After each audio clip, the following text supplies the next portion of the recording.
All right, cool. And we are live with Nate from Nathan's Drywall. Howdy, y'all. All right, we're just talking about it. Okay, so you wanted to put a recording studio together, Right. So yeah, when I was younger, I wanted to make a recording studio, and I was looking at equipment and everything, and I was living in Edmonton, Alberta at the time. Dope place, by the way. Yeah, awesome. I'm a Calgary Flames fan, but I mean Edmonton Oilers, not bad. I mean, good team. It's not too bad. Yeah. Not the fucking Leafs. Yeah. Well, nobody can be, I suppose. When's the last time they won a cup? It's been a while.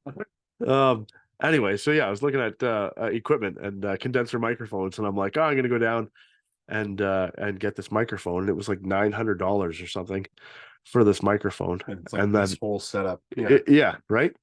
And then I'm like, oh, I start looking online and I find a microphone in I think it was in Vegas or Nevada, maybe something like that.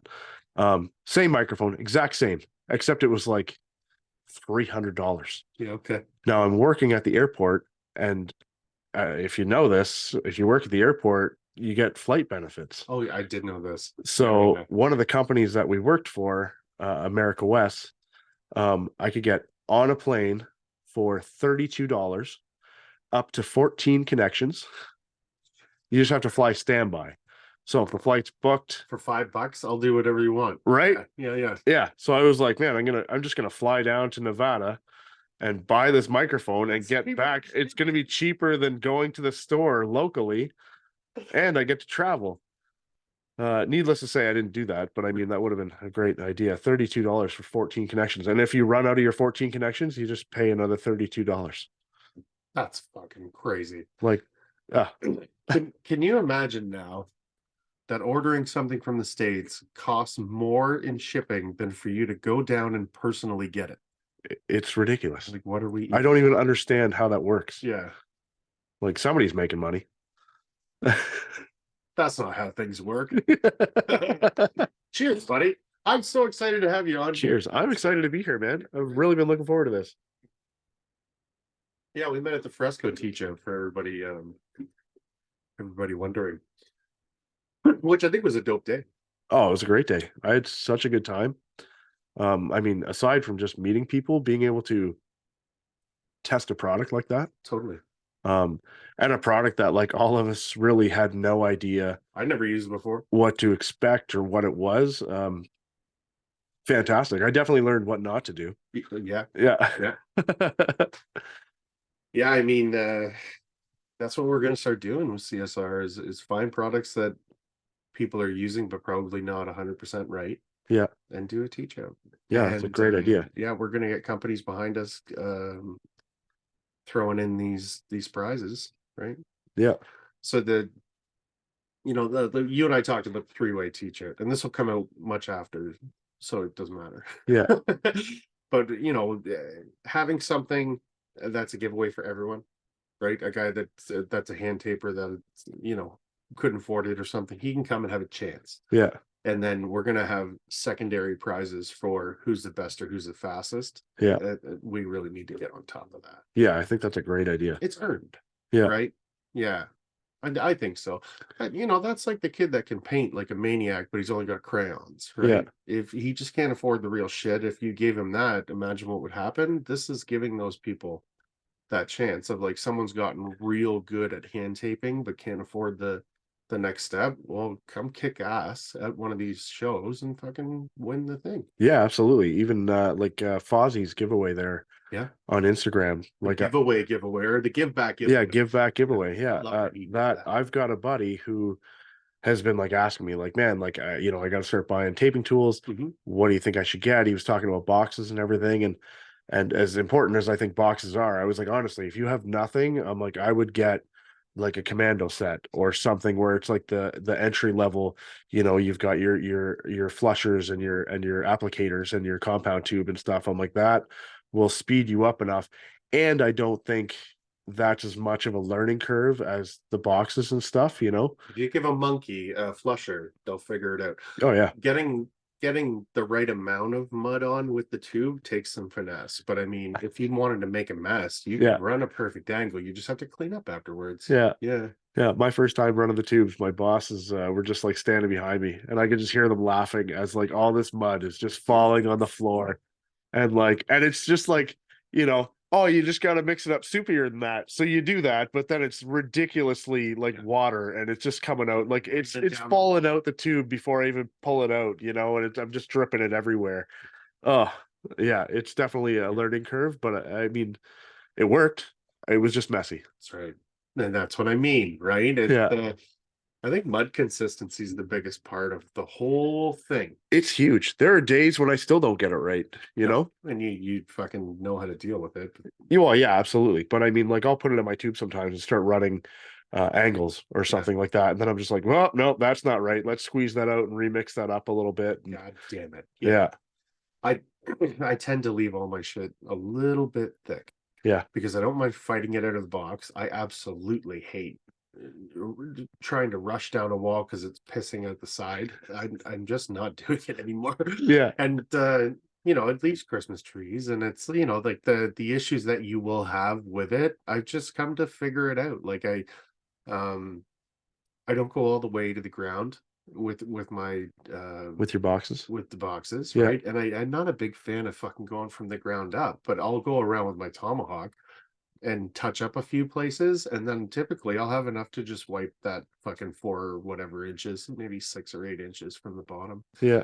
Now my final coats, I'm a princess with. Like when I'm running like the 14 at the end, Yeah. I right down to the floor and do a little squat, and then but I mean those first coats, you know, you can kind of butcher them up a little bit, and Oh, yeah. they're still good. You got 2 more to go. Yeah. There's some forgiveness there for sure. There's tons of forgiveness. I Yeah. just the other day, like one of the last jobs I did, I've been seeing everybody on Instagram run the boxes and then run the tomahawk over top. Yeah. I heard you talk to somebody about that, and they were like, "Yeah, it's not really a thing." I think it might have been Cam. Well, Um, it's a no. Go ahead. I got a story when you're done. I was just gonna say I just tried it. It was all right. I don't necessarily think I need to run across the entire joint with the tomahawk, but like fixing like the Christmas trees and Yeah. stuff like that, Yeah. definitely handy. Especially like having the tomahawk The dope. on the ceiling, just to like run the How thing many things have stick. I picked up off this table in the last hour where I'm just like, "Ooh, Yeah, you got everything on this table. But yeah, that was it was definitely handy. I ran across the whole joint just because it was my first time doing it. I wanted to see how it was. Um, like I said, I don't think it's really necessary to go across the whole joint, but handy for fixing stuff like your lift offs and Yeah. your Christmas trees Yeah. and stuff like that for sure. Yeah, I mean, my best understanding of what the issue was is when you are running a box, you're creating mounds, right? Yeah, So like especially on butt joints, where you're creating 2 mounds and then you're going to run down the middle, fill in, you know what I mean? It's a very strategic placement of little mounds. yeah, If you're running a fucking skimming blade over a mound you just did, you're wiping it right off. wiping it off the wall. Yeah, Now, your bevels though, you're filling an indent, right? yeah, So I fully agree with running behind bevels with a tomahawk, because why wouldn't you? yeah, Right? Like your last coat, again, like I do a 14. If you're running an 8, it'll be your 12.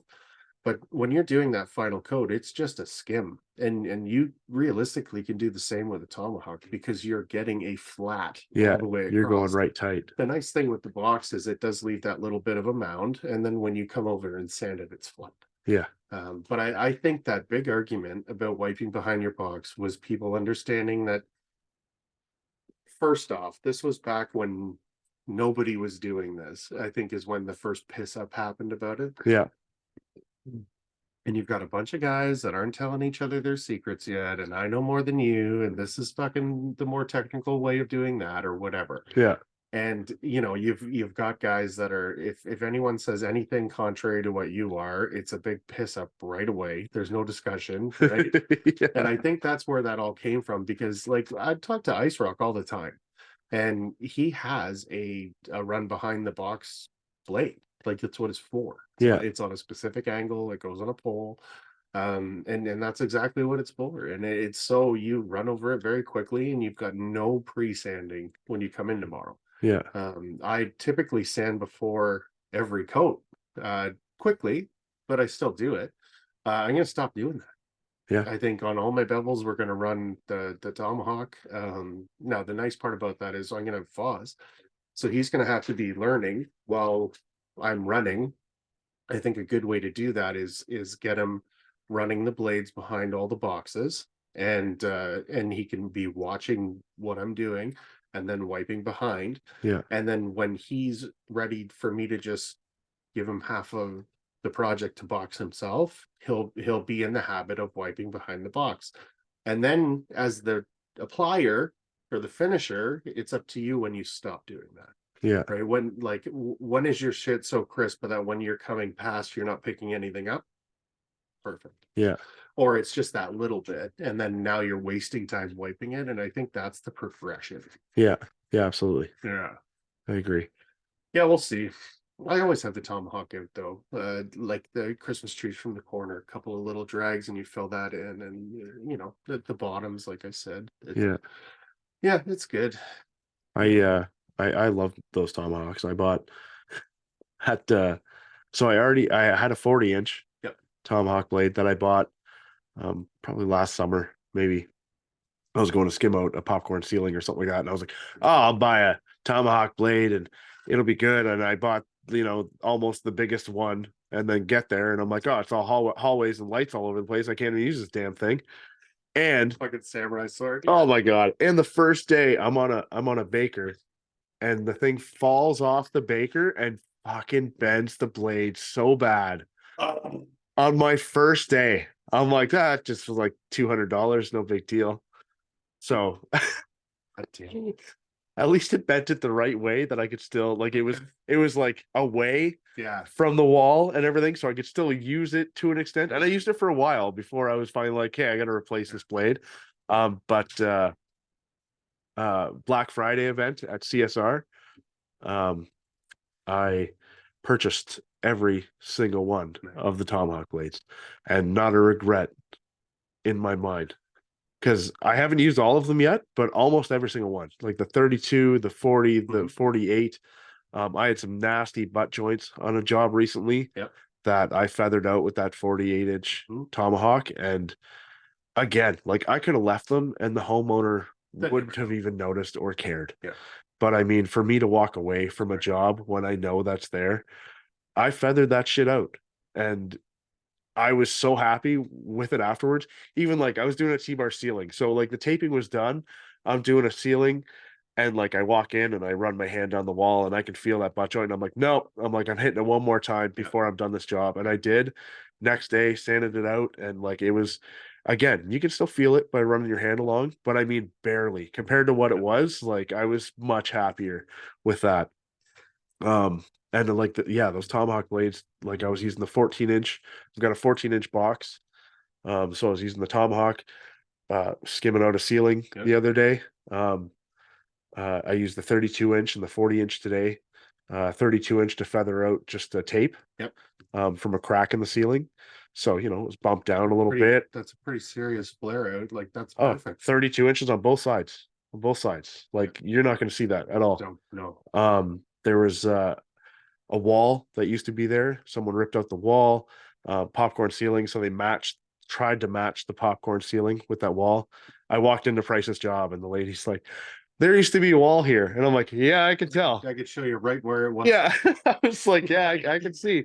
And I was like, okay, well, one of the things I'm going to do here is I'm going to feather that out because the ceiling height on either side was just slightly off a little bit. That's what throws it. Yeah. So I'm like, I can, I'll feather that out and I'll get rid of that. I've got, you texted me or sent me a message yesterday about like, make sure you take videos for content. It's one of the things that I'm horrible at because I'm just trying to work and get my job done. But today I took things. I need to really. $30. Yeah. Yeah. It's a ring light, by the way. The ring light. Yeah. Part of it is my music. I'm running Sirius XM off my phone. Yeah. So as soon as I start taking videos and everything, I don't have any music. That's it. Yeah. I've got an old beater phone. If it's around here, that's what I use now. Yeah, that's what I was going to say. So I've got my old phone and I'm like, I need to start bringing that in and using that for my videos or for my music. I was going to say the older phone should be for the music. Because this camera on this one's much better. Yeah, and doing that because I Yeah, got this lots the of. rocket ship. What is it? This is the new Samsung S23. Yeah, It's pretty awesome, man. fucking pretty cool, man. I was like, I was gonna buy like, I wanted to buy a new phone. Like my phone was like 4 years old. Yeah.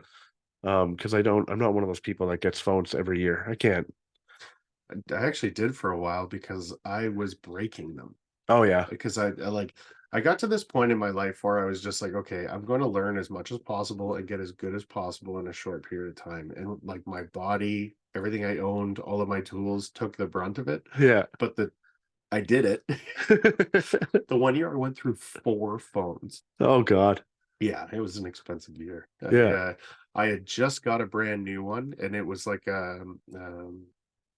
Sony Xperia or whatever the fuck they were, but they were really nice. yeah. And we had 2 guys that were on site, had no idea what they were doing. One of them was supposed to be running it, and I show up, and he's got the stair hole this is in Toronto, so we're already stressed. And they've got all the floor joists laid out of this basement, Yeah. and the stair hole's on the wrong side of the house. Oh God. So I like go fucking ballistic because this is before I was calm, right? But we'll start there. So like I've gone from like green to purple, and I'm like, okay, whatever, this is fine. And we would get doing something, and the next thing that they did that didn't make sense, I would be like, stop. Nobody touch another fucking thing here. So I basically redid all the floor joists that day myself. And they didn't want to move the air compressor. It's heavy. Two of them. Yeah. So I walk over there. I've done everything else. Like all the cords are wrapped up, all the shit is in the lockbox, all the air hoses are all done properly. Like I like things done a certain way or whatever. Yeah. I go over and I bear hug this thing, stand up with it, walk over, put it where I want it to be, pull my phone out of my pocket, shattered. No. Oh yeah, Oh because God. I had it here Yeah. in my coverall. Yeah. That's exactly what I pictured. This enormous thing just shattered them. Yeah, so yeah, the one guy didn't come back. Oh God. Yeah, I think that was probably me. Yeah. I'm fairly certain. But I mean, Dude, they put the hole for the stairs the wrong place. it was fucked. That's not a good thing. Yeah, like this was one of those guys that I need a job. Well, what can you do? Well, what are you looking for? Oh yeah. Right. And then he just like pitches you on it, and then like we'll be on site long enough and make enough money that Yeah. when you fire him, he'll have enough to go fuck the next guy over. Yeah, exactly. Oh God. Yeah, it was crazy, man. Same guy borrowed one of the younger kids' drill and impact set and then buggered off with it. Oh yeah. I had that happen to me. I was like, come on, man. Company hired an apprentice that I was supposed to look after, and Yeah. and one day I had to leave early. Yeah, you leave him a bunch of tools. And I was like, look, I'm like, I need to leave, but if you want to stay and get paid for the rest of the day, we need to finish this bulkhead. Yeah. I will leave you my tools to finish that. And then sure enough, he never showed back up. Yeah. And I tried contacting him. I'm like, I will come and get my tools. I need you to understand that this is my livelihood that you've taken with you. Yes. Like I'm like, I just need the tools back. I don't care if you're coming back. I don't care what your reasoning is. It's not my lighter. Yeah, I don't care. I need my tools. And yeah, I never saw them again. I was quite upset about that. And like, I would at least expect, the company that I was working for to maybe be like, oh, don't worry, we'll get you some new tools. No. They're like, well, that was dumb. Yeah, exactly. Right. We didn't do that. Why would you do that with the guy that we hired? Yeah. Well, why do you think we didn't send him up with tools? Yeah. What do you think? We're idiots? Yeah. What kind of an idiot would do that? They look right at you. You're like, okay, we're done here. Yeah, that's what I get. Yeah. I was the same way. And I've had guys fuck up more of my tools than just because you're like, I guess I'm not going to come and do it. And I'm not stopping what I'm doing for you to stop what you're doing to come and get it, to go back and forth. Like a bunch of times I'll have extra shit at the house here, and I'll bring in my old beaten up stuff and I'll just give them to people. Yeah. Like, here you go. And I don't want to hear about it. Like when this one doesn't go, you're on borrowed time. Like you've got till this dies to get your own. Yeah. I wish sometimes I would have been like the guys, that I was trained by. So I was started my apprenticeship. It was good. My boss gave me a tool belt, some basic tools to use. And by week 3, I remember this one guy, big bald guy, looked like a troll or something. I don't even really know. He was a scary dude. Enormous. But yeah, I always had to ask him for just certain things, like his T-square. Yep. Because I can't cut drywall with a tape measure and a knife at this point. And when I did, it was awful. I was gonna say you could. Yeah, I could. It was awful. Not very well. I remember I did a couple times, and then I'd have him bitching at me. Always at the bottom, there's this big swoop to the left. Oh, it wasn't even the bottom, man. It was like wavy all the way down. It was awful, awful. Anyways, and yeah, just a couple main things. His rasp, I think, like his drywall rasp. Yeah. And then yeah, on week 3, I asked him for something, and he just yelled at me. Yeah. He's like, "Look, man, I know you're new, but like for the first couple weeks, it's fine. I get it. But now we're in 3 weeks, so now you've had 3 paychecks, and you don't have your own tools yet. Go out and get your own tools." That's right. And that weekend, I went out and bought everything that I had to keep on asking him for, so I never had to ask him for anything again. You know what you need, though. Yeah, absolutely. Yeah. And same with like learning. I remember like at the stage that I'm at now, or like a couple of years ago, and seeing apprentices and stuff, and like I always have to go fix their stuff. The boss is like, "Hey, I need you to go here and do this and do that." And I'm like, "Hey, when I was learning, remember, like I had to go fix my own shit, so that I knew what was wrong. I screwed off a washroom and had a taper run out and just start freaking out. And then this same gentleman who told me to go buy my own tools was like, "It's all right, I'll go in and fix it." And he goes in, comes out a couple minutes later, he pretty much yells at my boss, and he's like, "Look, man, he's got to learn somehow. Send him back in there." I don't think one screw was sunk in the wall. Yeah. Like hundreds of screws that I had to go and resync. And I learned my lesson. Yeah. Like it's like, oh, I didn't realize it was such a big deal. But yeah, like, and now that I'm taping, oh yeah, ooh, man, one screw that's not in, and I go to coat screws and you hear that ding, and you're like, oh, what the hell? And it's like somebody just kicked a puppy too. Like it's like, how dare you leave one of 10,000 screws out? It drives me nuts. Yeah.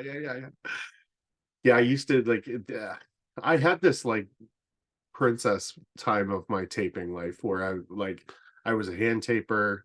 I thought that I was very expensive, which I was very cheap looking back on it. Yeah. But I mean, I was charging people 25 cents a screw.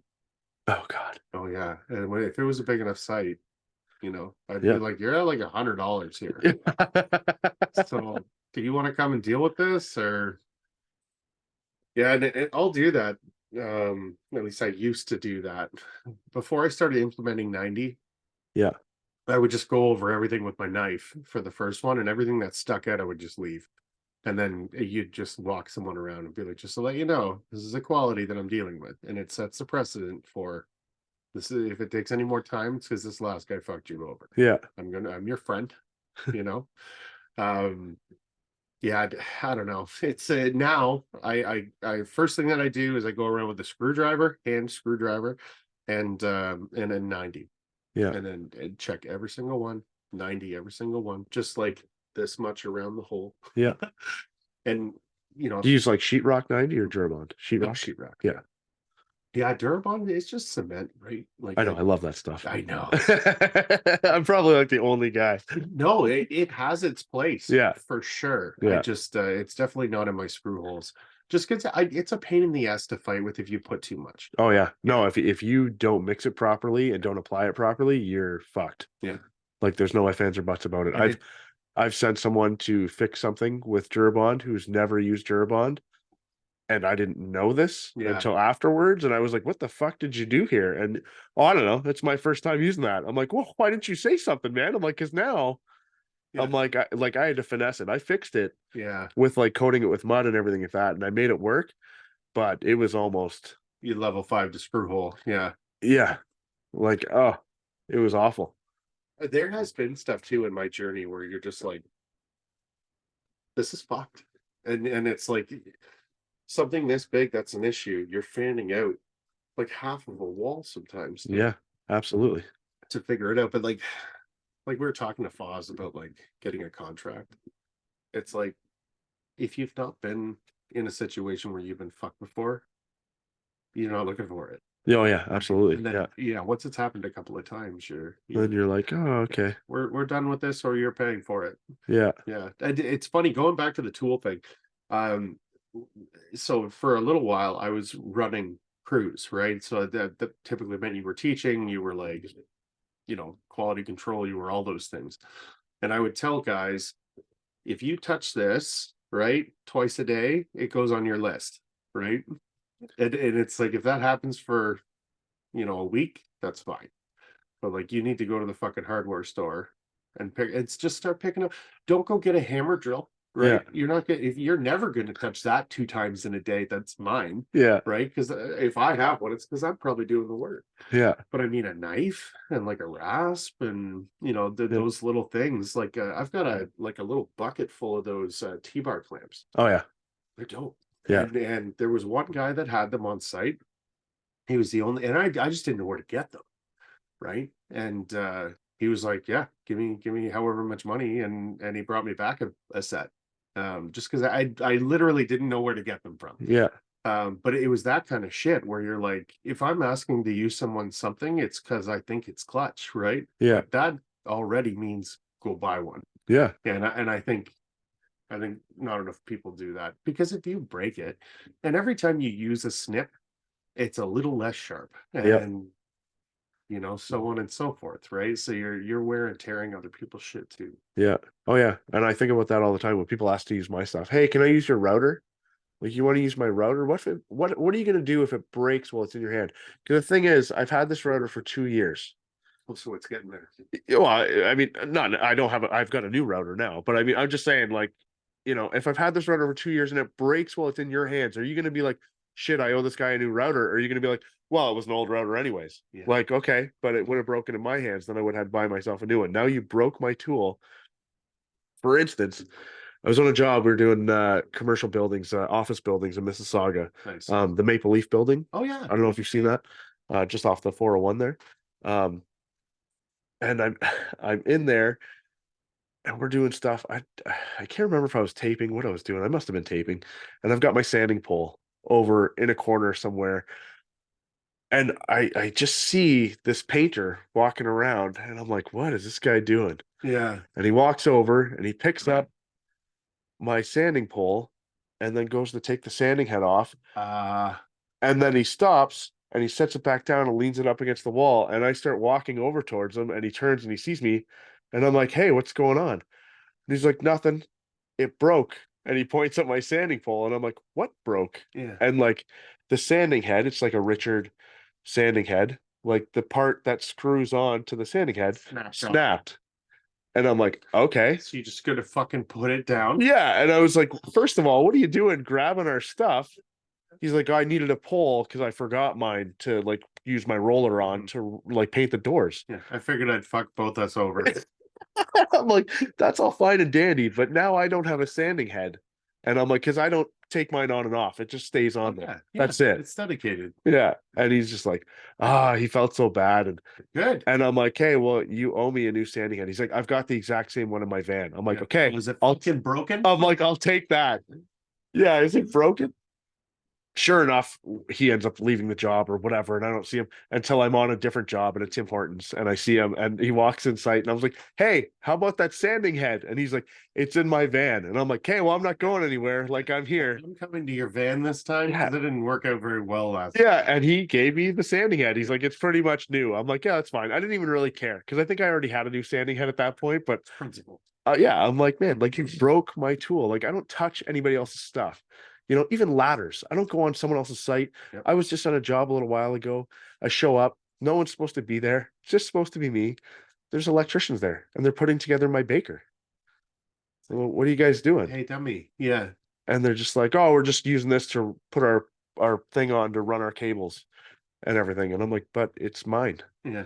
Again, what if that breaks and I'm not here? You guys just going to set it back up in the corner and I'm going to show up and be like, oh, this thing's broken. What happened here? Yeah. You're calling the company like, this thing ain't worth a fuck. Right? And that to me, I'm like, I don't touch anybody else's stuff. I don't want to touch your stuff. I don't want to do anything. And that's a big thing with like WSIB too. Even a 6-foot ladder or a ladder, you're supposed to do a walk around every day before you use that thing and make sure that it's good. So it's like, and it's supposed to be yours. So if it's mine and you don't do a walk around and then you hurt yourself on that ladder or baker, then it's my fault. That's right. Exactly. Right. So that's the other big thing is like, don't touch my stuff, please. I won't touch your stuff. You don't touch my stuff. We're good. So when I'm running sites, I'm pretty much the easiest site super to deal with because I'm so organized. And like when everybody comes to site, we have a site meeting and then we have a strategy meeting once a week of what's your week gonna look like. Yeah. And then we do that with all the trades. And then when I see something's going to fucking not work, I get those two people to have a 5-minute conversation. And on Thursday, we're not all fucked, right? Like it's Monday's somewhat stressful, and then everything's tickety boo. The only thing I'm a prick about is safety. And that's my only reason to be on site. Because if you can't do your job, I don't care. Because you're gonna do it again for free because we're not paying you twice. You quoted the job. Yeah. Right. It's the you go home safe, and that's my job. And I'm like helmets, eyes, ears, mouth. If you're sanding, like I'm all over you about it. And these kicked in ladders, same thing. I'm like, okay, have you done when was the last time you checked that ladder? And they'll look at you like you got a hole in your head, and you're like, it's supposed to be every day, guys. Yeah. Right. And then I come home and I've got a 3-step that I've cut halfway through with my fucking skill saw that my 300 pounds gets on the top of and dances around. So it's like, there's a part of me that feels like such a dickhead for doing it, but I'm not stupid enough to hurt myself on that. Right. Yeah. But I just know everyone else is. Yeah. It's like, yeah, safety's one of those things, and I know nobody's doing that, like you said. Like you're literally checking your ladder every day. Yeah. No. You're not even doing it every 2 sites. No. You're probably never doing it. Yeah. So you just like, God damn it. And it's the same with the guys that like put their harness on and then just drop the hook down. I did that when I was learning. Yeah. That doesn't save your life. No. Right. And No. it's like, well, no, well, it's fucking super restrictive. Yeah, this is a job. Yeah. It's so you can't climb out of that like a dickhead, like you want to, right? Yeah. And they don't like that, but it is what it is. I mean, yeah, I've done some very questionable things in my in my time as a commercial drywaller. Pictures of some of them. Oh my I'm God. ashamed of it. We did I did one. The hard hat is the biggest thing for me. I've had supers like on many sites, just like, dude, out of everyone here, you're the only one wearing a hard hat. I'm like, because it doesn't bother me. I wear it every day. I'm like, you know how many times this thing stopped me from smacking my head off something? Like, but every day there's guys there walking around without their hard hats on them, and someone's got to be like, hey, where's your hard hat? Yeah. Like, how hard is that, man? It's your job. I didn't tell you to be a construction worker. Yeah. Hey, are you wearing fucking underwear? Yeah. Why? Did you wear one every day? I was on a job in Mississauga, I think, doing a Harvey's Swiss Chalet run. Nice. That'd be all right. It was good, man. And yeah, I'm up on a lift on a Skyjack, like just one of the small ones, and Ministry shows up on site. I'm tied off. I got my harness. I got my hard hat. I got no worries. But I just hear the super, a younger kid, funny guy, just like, ministry, shit. And like everybody's running around to grab their hard hats. And I just come down off the lift. I unhook myself. I get off the lift. And you're the one that's suspect. Hey, he's looking at you like, no. He walked in and he's the ministry walks in. He's like, hey guys, there's windows. I can see you. And like, I just start chuckling to myself. And he's like, who's the super? Or where's the super? And the young guy's like, that's me. And he's like, oh, it's you. Because obviously he saw him running around for his hard hat, right? Yeah. And he's like, okay. So he starts talking to him and then going over everything. And it was fine. I kind of had my back to the door and I just kind of did one of those backup things till I got to the door. And then I just walked out and like walked away. Because I'm like, I don't know. I've worked, piecework and stuff. And like, I remember one time walking, I'm like, where did everyone go? Like, this place is a ghost town. And then someone being like, oh, ministry showed up. So everyone just bailed. And I'm like, oh, that's funny. Okay. So it was kind of one of those, I was like, I wasn't doing anything wrong, but I was like, I don't really want to sit around. Yeah, I'm not stupid either. Yeah, And if the like, house is on fire and I'm not hot yet, I'm just staying in the fucking house. Yeah. So I just left and like took off for a while and then came back and waited for the ministry guy to leave. And then I went back into work and stuff. Again, like I had my harness on, everything was proper, had my hard hat. Like, I've got my ticket for the lift and everything. And I'm like, I don't know. And I walked in and I talked to them like, hey, what happened? He's like, oh, he just told us like most of their ladders had to come off site because they weren't proper and everything. So they put them in the sea can. And basically all the only things they could use on site were the stuff that my company provided, That's the amazing. bakers and stuff. Like, so everything else had to come off site. They weren't allowed to use it. And he was like, I will be back. So make sure you don't pull those back out of the sea can and start using them because I will be back. So we did the MP training facility in Faceport, Oh yeah. and they had a safety guy come through twice a day. Oh God. But we learned his name, right? So I've got a pretty good fucking set of pipes on me. So I think his name was Jean Jacques or something like that. That sounds about right. Right, like from the other side of the fucking building, and he would come up and just look at me and be like, "You're very polite every day as soon as you see me." Yeah. I was like, "Yeah, I'm happy you appreciate it." Right? But everybody else, like, they're scrambling because we had to have ear protection, eye protection, masks if there's dust around you, not Oh even God. you doing it. Yeah. High vis. And then same thing, if you're on and off of a lift during the day, they want you wearing a harness all day.